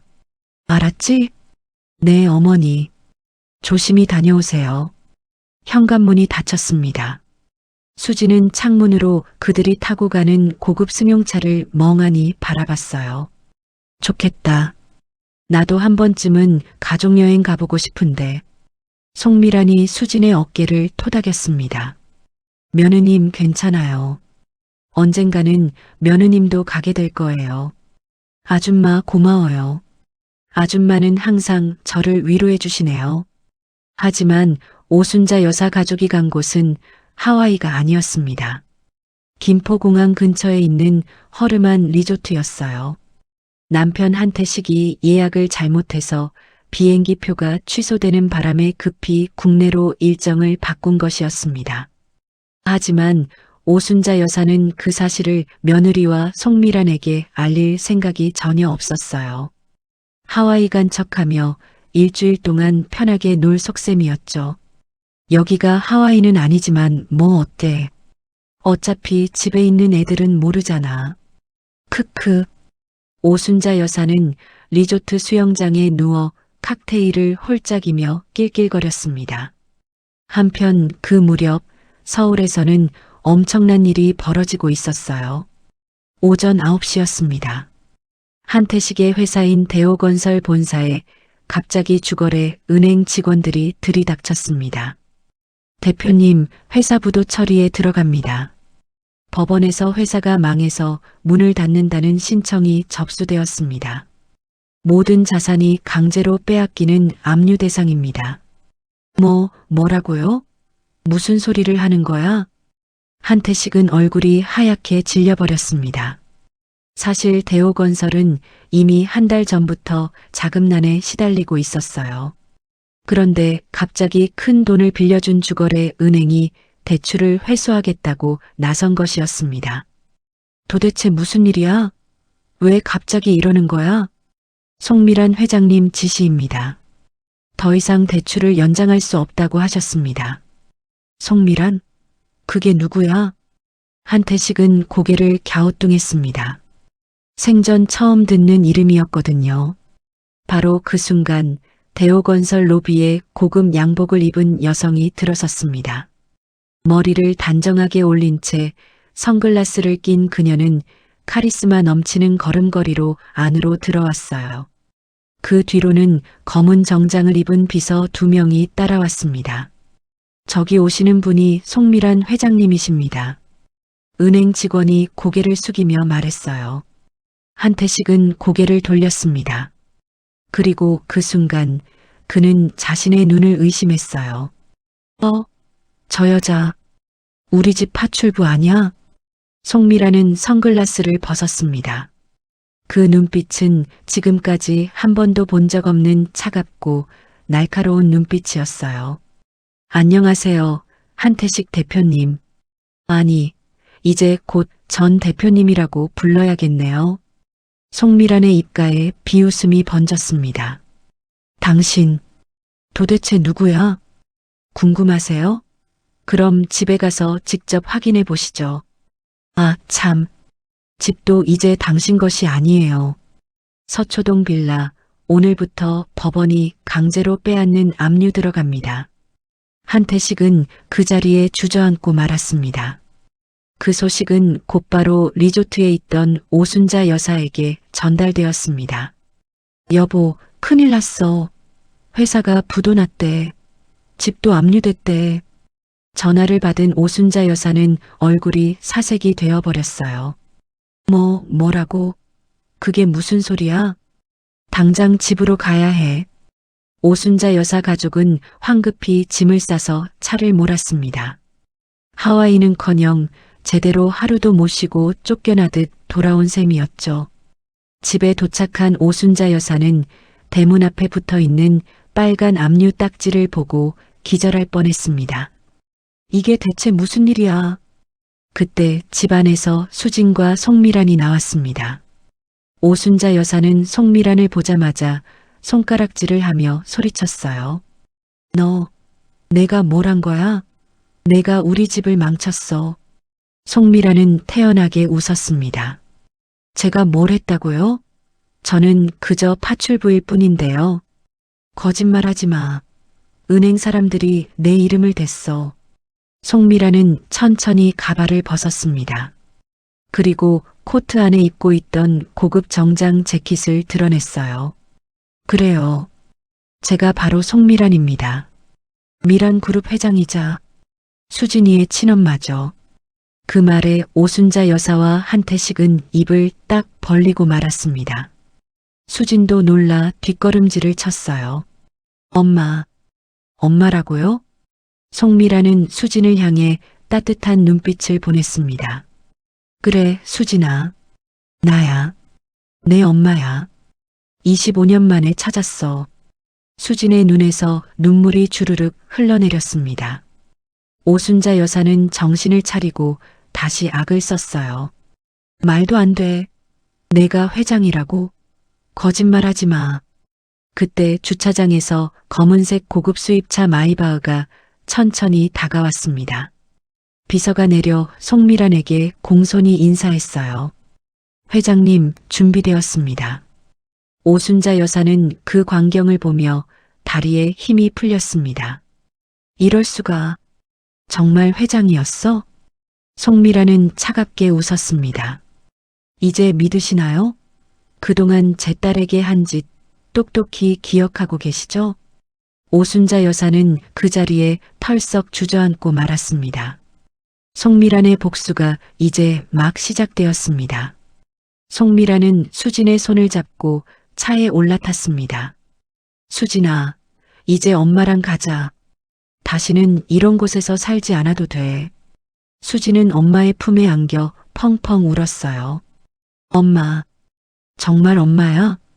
그래, 내 딸. 엄마가 늦어서 미안해. 이제 엄마가 다 지켜줄게. 차가 출발했습니다. 뒤를 돌아보니 오순자 여사와 한태식이 멍하니 서 있었어요. 그들의 세상은 이제 막 무너지기 시작했습니다. 그날 밤 추운 겨울바람이 불어왔습니다. 오순자 여사 가족은 집에서 쫓겨나 갈 곳이 없었어요. 엄마, 우리 어디서 자요? 딸 민서가 떨리는 목소리로 물었습니다. 오순자 여사는 대답할 수 없었습니다. 한순간에 모든 것을 잃어버린 셈이었죠. 결국 그들은 친척집 문을 두드렸지만 모두가 문을 걸어 잠갔습니다. 소문이 퍼진 것이었어요. 우리 때문에 피해 볼까봐 무서워요.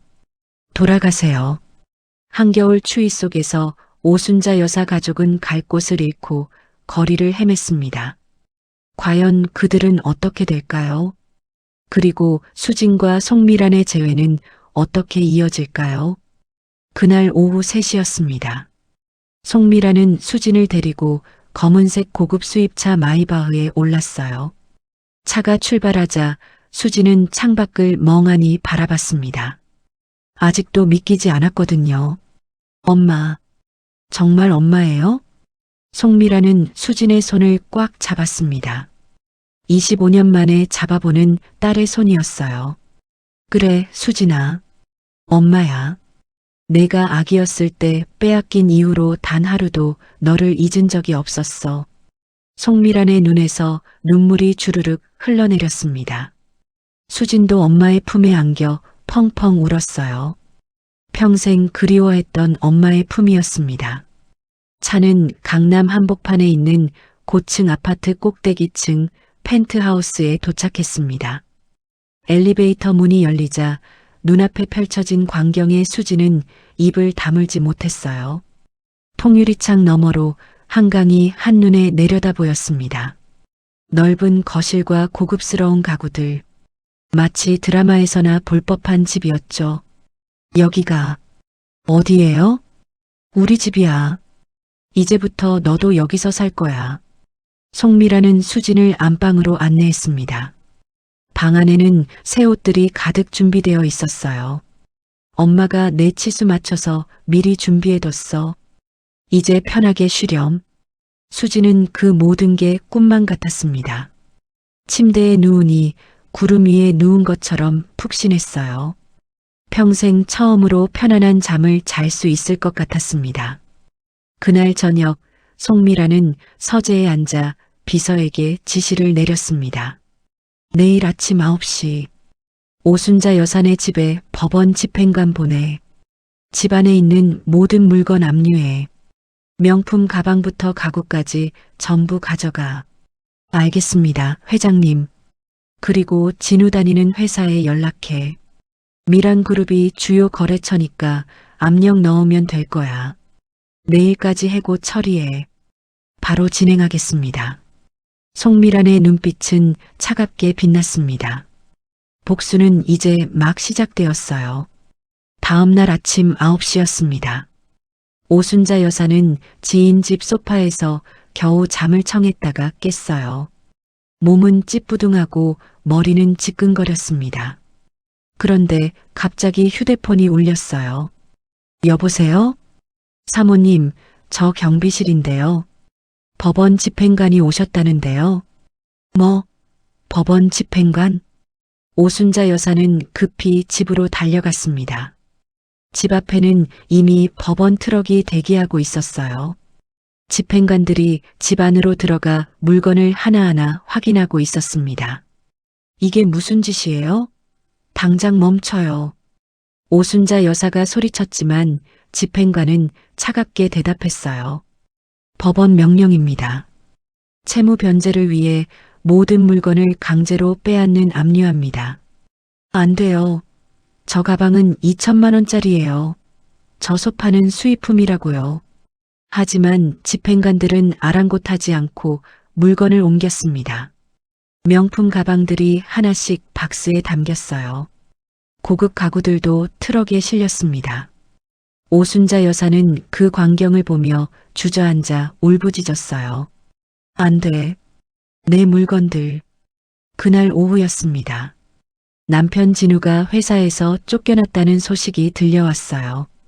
여보, 나 회사에서 잘렸어. 진우는 얼굴이 창백해진 채 집으로 돌아왔습니다. 무슨 소리야? 왜 갑자기? 미란 그룹에서 압력이 들어왔대. 나를 해고하라고. 도대체 무슨 일이야? 오순자 여사는 그제야 깨달았습니다. 송미란이 자신들을 완전히 무너뜨리려 한다는 걸요. 저녁 7시였습니다. 오순자 여사 가족은 텅 빈 집 거실에 모여 앉아 있었어요. 가구도 없고 TV도 없었습니다. 냉장고마저 압류당해 먹을 것도 없었죠. 그때 초인종이 울렸습니다. 문을 열자 송미란이 서 있었어요. 고급스러운 코트를 입고 당당한 표정이었습니다. 오순자 여사님, 오랜만이네요. 내가 왜 여기 와? 송미란은 집 안으로 들어왔습니다. 텅 빈 거실을 천천히 둘러봤어요. 잘 정리되었네요. 제가 25년 전에 이 집에서 쫓겨날 때보다 훨씬 깨끗하네요. 무슨 소리야? 25년 전. 당신들이 저를 빚쟁이라며 내쫓았죠. 갓난아기인 수진이까지 빼앗고요. 오순자 여사의 얼굴이 하얗게 질렸습니다. 설마 내가 그때 그 며느리? 맞아요. 한태식의 전처이자 수진이의 친엄마예요. 당신들이 저를 내쫓고 수진이 엄마 행세를 했죠. 송미란의 목소리는 차갑게 얼어붙어 있었습니다. 오순자 여사는 바닥에 주저앉았어요. 그때는 어쩔 수 없었어. 너희 남편이 사업 실패해서 빚쟁이들이 매일 찾아왔잖아. 그래서 저를 내쫓고 아기까지 빼앗았어요? 수진이한테 엄마가 버렸다고 거짓말하고요? 송미란의 눈에서 불꽃이 튀었습니다. 저는 그날 이후 25년 동안 딸을 찾아 헤맸어요. 온갖 고생을 다하면서 돈을 모았죠. 그리고 마침내 수진이를 찾았어요. 송미란은 주머니에서 두툼한 봉투를 꺼냈습니다. 이게 뭐야? 반지하 월세 3개월치예요. 여기서 나가세요. 내일까지요. 봉투가 바닥에 던져졌습니다. 오순자 여사는 그 돈을 보며 눈물을 흘렸어요. 제발 용서해줘. 내가 잘못했어. 용서요? 제 딸이 당신 집에서 얼마나 고생했는지 아세요? 새벽부터 밤까지 일만 시키고 밥도 제대로 안 주고 발밑에 무릎 꿇려서 주물러게 하고요. 송미란의 목소리가 떨렸습니다. 당신들이 제 딸한테 한 짓 평생 잊지 않을 거예요. 송미란은 돌아서서 나갔습니다. 뒤에서 오순자 여사의 울음소리가 들렸지만 송미란은 뒤돌아보지 않았어요. 그날 밤 수지는 펜트하우스 창가에 서서 야경을 바라봤습니다. 송미란이 다가와 딸의 어깨를 안았어요. 수진아, 괜찮니? 엄마, 나 꿈꾸는 거 맞죠? 아니야. 이건 현실이야. 이제 다시는 그런 곳으로 돌아가지 않아도 돼. 수지는 엄마의 품에 안겨 조용히 울었습니다.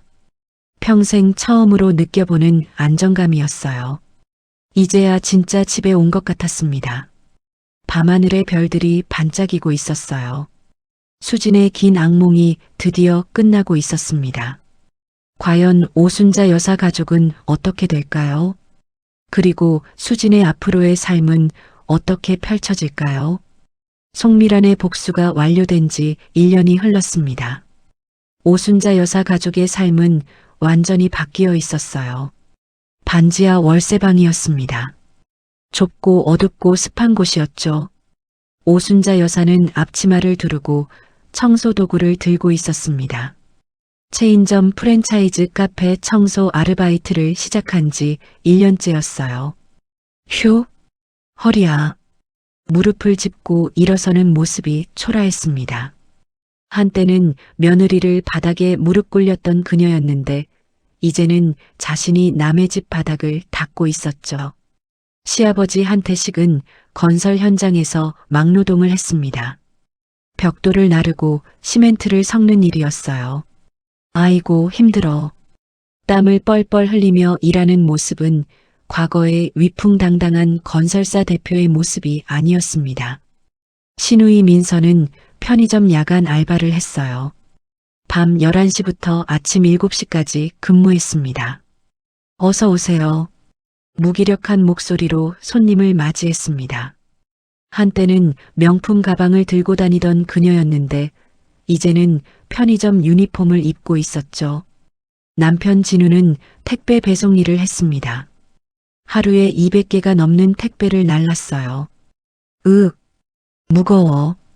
계단을 오르내리며 택배를 배달하는 모습이 고단했습니다. 한편 수진의 삶은 180도 달라져 있었습니다. 수진은 미란그룹 이사로 임명되었어요. 넓은 사무실에서 일했습니다. 이사님, 회의 준비되었습니다. 비서가 공손하게 말했습니다. 수진은 고급스러운 정장을 입고 회의실로 향했어요. 당당한 걸음걸이였습니다. 그리고 수진은 진우와의 이혼도 완료했습니다. 송미란이 정체를 밝힌 직후 이혼 소송을 제기했고 1년 만에 법원 판결이 났던 것이죠. 드디어 끝났구나. 판결문을 받아든 수진은 안도의 한숨을 내쉬었어요. 어느 날 저녁이었습니다. 수진은 퇴근길에 편의점에 들렀어요. 음료수를 사려고 진열대를 보는데 익숙한 목소리가 들렸습니다. 어서 오세요. 고개를 들자 민서가 서 있었어요. 두 사람의 눈이 마주쳤습니다. 민서는 얼굴이 하얗게 질렸어요. 수진은 예전의 당당한 시누이가 아니라 초라한 편의점 알바생이 되어 있었습니다. 언니, 민서의 목소리가 떨렸습니다. 그동안 어떻게 지냈어? 수진의 목소리는 차분했어요. 분노나 미움은 없었습니다. 언니 미안해. 정말 미안해. 민서는 그 자리에서 눈물을 흘렸습니다. 내가 너무 잘못했어. 언니한테 그렇게 심하게 대했던 거. 정말 죄송해요. 수진은 민서를 가만히 바라봤습니다. 괜찮아. 다 지난 일이야. 언니, 민서야 힘내. 너도 다시 일어설 수 있을 거야. 수진은 음료수 값을 계산하고 편의점을 나왔어요. 뒤에서 민서의 흐느끼는 소리가 들렸지만 수진은 뒤돌아보지 않았습니다. 그날 밤 송미라는 수진을 불렀습니다. 수진아, 내가 내게 줄 게 있어. 송미라는 서류 봉투를 건넸어요. 이게 뭐예요, 엄마? 오순자 여사 가족이 다시 일어설 수 있는 자금이야. 5억 원. 수진은 깜짝 놀랐습니다. 엄마, 왜요? 저 사람들이 우리한테 한 짓을 생각하면. 송미라는 수진의 손을 잡았어요. 복수는 여기까지야. 이제 그만 끝내야 해. 그들도 충분히 고통받았어. 하지만 수진아, 복수는 우리를 자유롭게 해주지 않아. 오히려 우리를 그들에게 묶어두지. 이제 놓아줘야 해. 송미란의 눈빛은 따뜻했습니다. 수진은 고개를 끄덕였어요. 며칠 후 송미란은 오순자 여사를 만났습니다. 반지하 방에서 나온 오순자 여사는 너무나 초라했어요. 얼굴은 주름투성이었고 머리는 백발이 되어 있었습니다. 송미란 씨, 오순자 여사는 고개를 들지 못했습니다. 앉으세요. 두 사람은 작은 카페에 마주 앉았어요. 송미란은 서류 봉투를 꺼냈습니다. 이게 뭐예요? 대호건설 재기자금이에요. 5억 원. 오순자 여사는 눈이 커졌어요. 이건 왜요? 조건이 있어요. 송미란의 목소리는 단호했습니다. 수진이한테 직접 가서 진심으로 사과하세요. 무릎 꿇고요. 그리고 다시는 누구를 함부로 대하지 마세요. 약속할 수 있어요? 오순자 여사의 눈에서 눈물이 주르륵 흘러내렸습니다. 네, 약속할게요. 정말 감사합니다. 다음 날 오순자 여사는 수진이 일하는 회사 앞에서 기다렸어요. 수진이 퇴근하자 오순자 여사는 다가갔습니다. 수진아. 수진은 멈춰섰어요. 오순자 여사는 길 한가운데에서 무릎을 꿇었습니다. 수진아, 미안하다. 정말 미안해. 내가 너한테 너무 못되게 굴었어. 지나가던 사람들이 모두 쳐다봤습니다. 그동안 너를 사람 취급도 안 하고 하녀처럼 부렸던 거 평생 후회할 거야. 오순자 여사는 바닥에 이마를 찌우며 울었어요. 수진의 눈에서도 눈물이 났습니다. 일어나세요, 어머니. 수진아, 용서해요. 이제 다 잊어요. 수진은 오순자 여사를 일으켜 세웠습니다. 두 사람은 한참 동안 서로를 바라봤어요. 고마워. 내가 이렇게 큰 사람인 줄 몰랐어. 오순자 여사는 고개를 숙이고 떠났습니다. 수진은 그 뒷모습을 바라보며 조용히 미소 지었어요. 드디어 마음속 응어리가 풀리는 것 같았습니다. 6개월이 흘렀습니다. 대호건설은 송미란의 지원으로 다시 일어섰어요. 작은 규모지만 건실하게 운영되고 있었습니다. 오순자 여사는 완전히 달라진 사람이 되어 있었어요. 어느 날 오후였습니다. 오순자 여사는 회사 청소 직원에게 다가갔습니다. 아주머니, 힘드시죠? 제가 도와드릴게요. 오순자 여사는 청소 도구를 들고 함께 청소를 시작했어요. 사모님, 괜찮습니다. 제가 할게요. 아니에요. 저도 청소일 해봤어요. 같이 해요. 두 사람은 나란히 바닥을 닦았습니다. 옆에서 지켜보던 한태식은 깜짝 놀랐어요. 여보, 당신이 청소를? 그래요. 제가 얼마나 교만했는지 이제 알겠어요. 모든 일에는 귀천이 없는데 말이에요. 오순자 여사의 눈빛은 맑았습니다. 한편 그날 저녁이었습니다. 송미라는 급한 전화를 받았어요. 회장님, 한태식 씨가 쓰러지셨습니다. 심근경색입니다. 뭐라고? 송미라는 급히 병원으로 달려갔습니다. 한태식은 중환자실에 누워 있었어요. 산소호흡기를 착용하고 있었습니다. 수술해야 합니다. 비용이 3천만 원 정도 들 것 같은데요. 의사가 말했습니다. 송미라는 망설이지 않고 고개를 끄덕였어요. 제가 부담할게요. 최선을 다해 살려주세요. 알겠습니다, 회장님. 수술은 성공적이었습니다. 한태식은 며칠 후 깨어났어요. 병실에는 오순자 여사와 민서, 진우가 있었습니다. 그리고 송미란과 수진도 함께 있었죠. 한태식은 송미란을 보며 눈물을 흘렸습니다. 미안하오. 정말 미안하오. 괜찮아요. 이제 다 지난 일이에요. 송미라는 한태식의 손을 잡아줬어요. 당신, 천사요. 천사는 무슨요? 그냥 사람일 뿐이에요. 방 안에는 따뜻한 분위기가 흘렀습니다. 1년이 또 지났습니다. 수지는 희망의 달이라는 재단을 설립했어요. 어려운 며느리들을 돕는 재단이었습니다. 재단 개소식 날이었습니다. 많은 사람들이 모였어요. 그 자리에는 오순자 여사 가족도 있었습니다. 축하해요, 수진 씨. 오순자 여사가 꽃다발을 건넸습니다.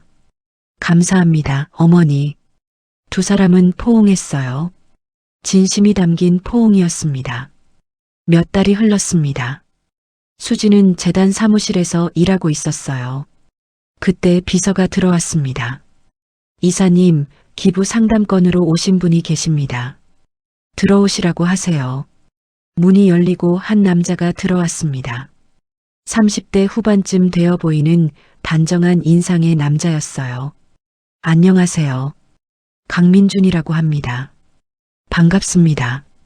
수진입니다. 두 사람은 악수를 나눴습니다. 강민준은 대기업 임원이었어요. 재단에 거액을 기부하고 싶다고 했습니다. 수진 이사님의 이야기를 들었습니다. 정말 감동적이었어요. 과찬이십니다. 아니에요. 진심입니다. 저도 어렸을 때 어려운 시절을 겪었거든요. 그래서 이런 재단이 더 의미 있게 느껴집니다. 두 사람은 자연스럽게 이야기를 나눴어요.